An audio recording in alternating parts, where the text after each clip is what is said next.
जय हिंद। आज हम पढ़ेंगे अफ़गानिस्तान को। अफ़गानिस्तान के बारे में पढ़ते हैं। देखो, पाकिस्तान और अफ़गानिस्तान को अलग करने वाले पर्वत का नाम था हिंदू कुश पर्वत। और अलग पाकिस्तान और अफ़गानिस्तान को अलग करने वाली रेखा है डूरंड रेखा। हालांकि अखंड भारत और अफ़गानिस्तान को अलग करने वाली रेखा भी कौन सी रेखा है? डूरंड रेखा। देखो, 1893 इस डूरंड रेखा को 1893 में खींचा गया था। उस समय वाइसराय था लॉर्ड लैंसीडाउन। ठीक है ना। ये अफ़गानिस्तान है जो ये एक लैंडलॉक कंट्री है। ये केवल भारत से जो है पीओके, भारत के पीओके से सीमा बनाता है। 106 किलोमीटर की ये सीमा बनाता है। ठीक है ना। आप इतना ध्यान रखिएगा। हालांकि अफ़गानिस्तान की राजधानी कहाँ है? काबुल है। अफ़गानिस्तान की राजधानी काबुल है। इसी काबुल में भारत और अफ़गानिस्तान के द्वारा एक संसद भवन बनाया जा रहा है, जिसमें भारत इसका पूरा मतलब बना भारत ही रहा है, उसको एक दोस्ती के मिसाल के रूप में ये इसको क्या कर रहे हैं? पेश कर रहे हैं। कौन से संसद भवन को? जो अफ़गानिस्तान में बनाया जा रहा है। भारत एक दोस्ती का प्रतीक दिखा रहा है। कहाँ पर? अफ़गानिस्तान में। जो वहाँ पर क्या है? एक संसद भवन है। वो एक दोस्ती का प्रतीक है, मतलब अफ़गानिस्तान और भारत का। ये आप ध्यान रखेंगे।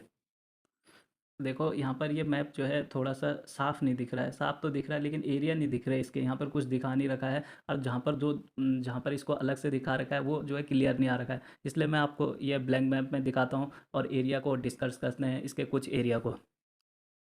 देखो, ये रहा अफ़गानिस्तान। ये पाकिस्तान है, इसके ऊपर क्या है? ये अफ़गानिस्तान है। ठीक है ना। अफ़गानिस्तान की राजधानी बताया था काबुल है। यहाँ पर भारत क्या बना रहा है? संसद भवन बना रहा है। किसके लिए? अफ़गानिस्तान के लिए, जो भारत और अफ़गानिस्तान का एक दोस्ती का प्रतीक है। ठीक है ना।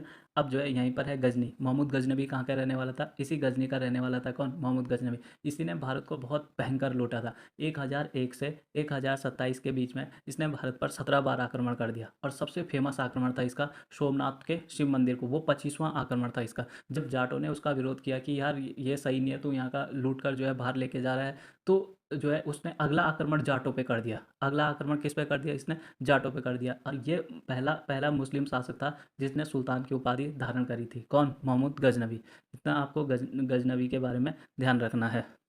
देखो, ये अफ़गानिस्तान का एक एरिया है जिसका नाम है गौर। गौर का ही रहने वाला था मोहम्मद गौरी। मोहम्मद गौरी ने तुर्क साम्राज्य की स्थापना कहाँ पर की थी? गौर में की थी। और उसने पहला आक्रमण किया था मुल्तान पर। कब किया था? 1175 में। मुल्तान पर, भारत पर मोहम्मद गौरी का पहला आक्रमण कब हुआ था? 1175 में। उस समय मुल्तान भारत का हिस्सा था। हालांकि जो उस समय अखंड भारत में पाकिस्तान भी आता था। ठीक है ना। तो ये उसने मुल्तान पर पहला आक्रमण कब किया? मुल्तान भारत पर पहला आक्रमण कब किया था? 1175 पर। उसके बाद उसने गुजरात पर आक्रमण किया। गुजरात का शासक था मूलराज प्रथम। 1178 में उसने इसको हरा दिया था। मूलराज प्रथम ने किसको हराया? गौरी को हरा दिया था। हालांकि उसके बाद ये फिर मुल्तान में आ गया और इसने क्या करा? फिर इसने पंजाब पंजाब वगैरह को जीता। फिर नीचे को जब ये नीचे की ओर जा रहा था तो यहीं पर चौहान वंश चल रहा था और चौहान वंश का शासक था पृथ्वीराज तृतीय। यह पृथ्वीराज चौहान था उसका नाम। तो इसने पहला इस पर जब आक्रमण किया 1191 में, जिसे तराइन का पहला युद्ध बोला जाता है, तो तराइन के युद्ध में ये जो था मोहम्मद गौरी ये हार गया था और पृथ्वीराज चौहान क्या हो गया? जीत गया। इसमें क्या हुआ?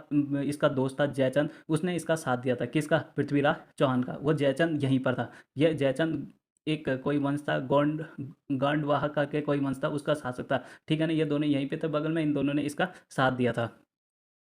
उसके बाद क्या होता है जब इन दोनों की दोस्ती हुई, जयचंद और ये पृथ्वीराज तृतीय की दोस्ती, उसके बाद क्या हुआ कि जयचंद की एक लड़की थी जिसका नाम संयोगिता था, उसको प्यार हो गया था इसे पृथ्वीराज चौहान से। अब ये जब प्यार हो गया तो ये नहीं चाह रहा था जयचंद की इसकी शादी इससे हो, तो इनकी शादी वगैरह हो जाती है, जिस कारण इनमें क्या हो जाता है, इनके दोनों दोस्तों में आपस में द्वंद्व हो जाता है। द्वंद्व हो जाता है तो ये जाकर किसके साथ मिल जाता है? तो ये मुल्तान में जो था मोहम्मद गौरी, उसके साथ मिल जाता है और ये बोलता है इसको कि अब फिर से इस पर आक्रमण कर। तो ये 1192 में तराइन के दूसरी लड़ाई में किसको हरा देता है? पृथ्वीराज तृतीय को हरा देता है। जब पृथ्वीराज तृतीय हार गया इसमें, तो पृथ्वीराज तृतीय हार गया किसके कारण से हारा? इस जयचंद के कारण से हारा, क्योंकि ये इससे मिल गया था। ठीक है ना। उसके बाद जो है मोहम्मद गौरी ने किसको मार दिया? इस जयचंद को भी 1194 में चंदावर के युद्ध में जयचंद को भी क्या कर दिया? मार दिया। ठीक है ना। इतना आप ध्यान रखेंगे। उसी के बाद ये कांधार है, इसे अफगानिस्तान की दूसरी राजधानी बोला जाता है। अभी कांधार की एक कहानी भी आपको सुनाएंगे। वीडियो थोड़ी लंबी हो रही है इसलिए अभी यहीं तक आज के लिए बहुत है। धन्यवाद।